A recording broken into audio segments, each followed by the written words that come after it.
गंगा देवी एक गरीब और बहुत ही सुलझी हुई महिला थी। उनका जीवन संघर्षों से भरा था, लेकिन उन्होंने अपने तीनों बेटों अमन, करण और अर्जुन को मेहनत और ईमानदारी से पाल पोस कर बड़ा किया। गंगा देवी के पति रामनाथ एक साधारण और सरल, बेहद मेहनती किसान थे। वे दिन रात खेतों में पसीना बहाते थे ताकि उनके बच्चों का भविष्य उज्जवल हो सके। गांव में लगातार सूखा पड़ने और कर्ज के दबाव के बावजूद उन्होंने अपनी हिम्मत नहीं हारी। कई बार उन्हें अपने खेत गिरवी रखने पड़े, लेकिन उन्होंने अपने बच्चों की पढ़ाई के लिए हर संभव प्रयास करा।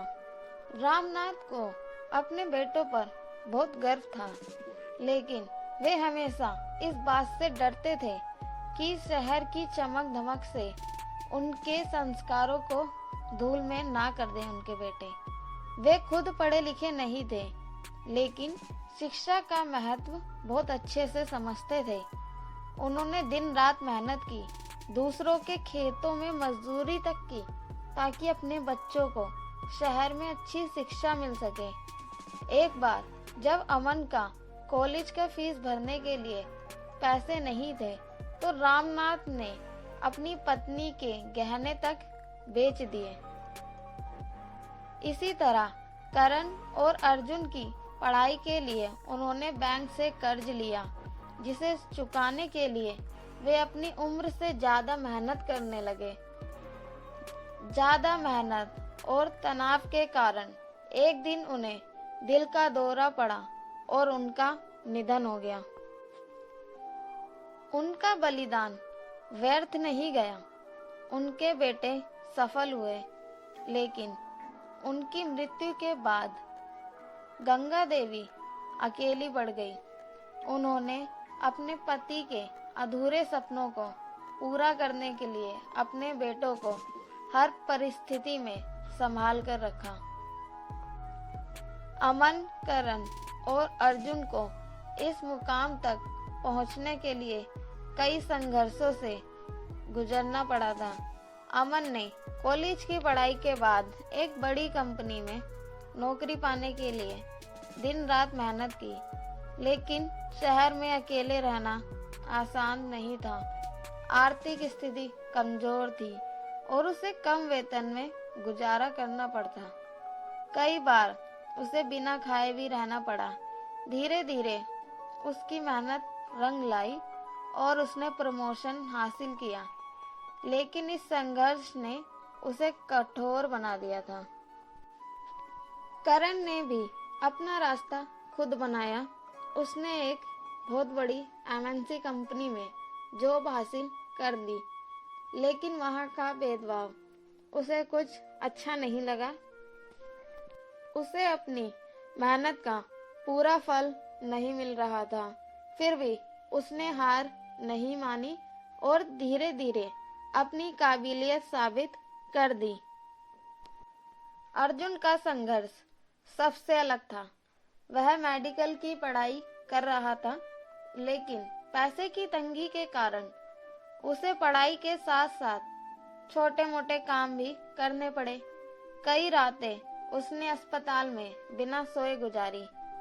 उसकी मेहनत और लगन ने उसे एक अच्छा डॉक्टर बना दिया, लेकिन इस सफर में उसने अपनी भावनाओं को दबा दिया और थोड़ा रूखा स्वभाव करने लगा। तीनों भाइयों ने अपनी मेहनत से सफलता तो पा ली थी, लेकिन उनके संघर्षों ने उन्हें अंदर से बदल दिया। कुछ सालों बाद तीनों ने अपनी अपनी पसंद से शादी कर ली। अमन की पत्नी थी रीना, जो एक मॉडर्न और फैशनेबल लड़की थी, जिसका सारा टाइम सोशल मीडिया पर ही जाता था। करण की पत्नी थी साक्षी, जो एक एमएनसी कंपनी में काम करती थी। अर्जुन की पत्नी थी पूजा, जो एक डॉक्टर थी और अपना सारा टाइम मरीजों के साथ ही व्यतीत करती थी। गंगा देवी गांव में रहती थी, लेकिन तीनों बेटों ने उन्हें शहर बुला लिया। उन्हें लगा कि अब उनकी जिंदगी सुकून से कटेगी, बहुएं उनकी सेवा करेंगी। लेकिन जब वे शहर आईं तो सब कुछ उनकी उम्मीदों से उल्टा निकला। उनके पति, जो एक मेहनती किसान थे, उनका निधन कई साल पहले हो चुका था। उन्होंने जीवन भर अपने बेटों के लिए संघर्ष किया, खेतों में काम किया और एक एक पैसे जोड़कर उनकी पढ़ाई पूरी करवाई। परंतु अब जब वे शहर आई तो उन्हें महसूस हुआ कि उनके बलिदान की कोई कदर नहीं रही। शहर में आने के बाद गंगा देवी ने महसूस किया कि यह दुनिया उनके लिए बिल्कुल अलग है। रीना को फैशन और सोशल मीडिया से फुर्सत नहीं थी। साक्षी अपनी मीटिंग्स में बिजी रहती थी और पूजा अस्पताल और मरीजों के बीच खोई रहती थी। तीनों बहुएं खुद को एक दूसरे से बेहतर साबित करने में लगी रहती थी। रीना साक्षी की जॉब को ताने मारती कि वह बस एक मशीन की तरह दिन भर काम में डूबी रहती है। साक्षी रीना को ताने मारती कि तुम तो बस दिन भर फैशन करती रहती हो और अपने सोशल मीडिया में बिजी रहती हो पूरे दिन। तो पूजा को लगता कि दोनों ही अपनी दुनिया में खोई हुई हैं, उनकी घर के प्रति कोई जिम्मेदारी नहीं है। तीनों बहुओं के बीच तकरार बढ़ने लगी और इसकी आंच धीरे धीरे पूरे घर। रीना को लगता था कि सास हमेशा साक्षी और पूजा की तरफदारी करती है, इसलिए उसने धीरे धीरे गंगा देवी के खिलाफ अपने पति अमन के कान भरने शुरू कर दिए। दूसरी ओर साक्षी को लगता था कि रीना की वजह से उसकी सास हमेशा उससे नाराज रहती है, इसलिए उसने भी करण को मां से दूर करने की कोशिश की। पूजा सबसे शांत थी, लेकिन फिर भी वह अपने तरीके से घर के झगड़ों में उलझती जा रही थी। गंगा देवी इन सब हालातों से बहुत दुखी थी, लेकिन वे चुप थी। उन्होंने बहुओं को उनके हाल पर छोड़ने का फैसला किया, लेकिन उन्होंने धीरे धीरे अपनी चाय की दुकान खोलकर खुद को बिजी कर लिया। गंगा देवी के दुकान खोलने के फैसले से बहुएं भी चौंक गई। रीना को लगा कि सास अब भी खुद को परिवार में महत्वपूर्ण बनाए रखना चाहती है, जबकि साक्षी और पूजा को लगा कि गंगा देवी का यह कदम उनकी आजादी पर सवाल उठा सकता है। घर में अब खुलकर बहस होने लगी। रीना, साक्षी और पूजा के बीच अक्सर छोटी छोटी बातों पर बहस हो जाती।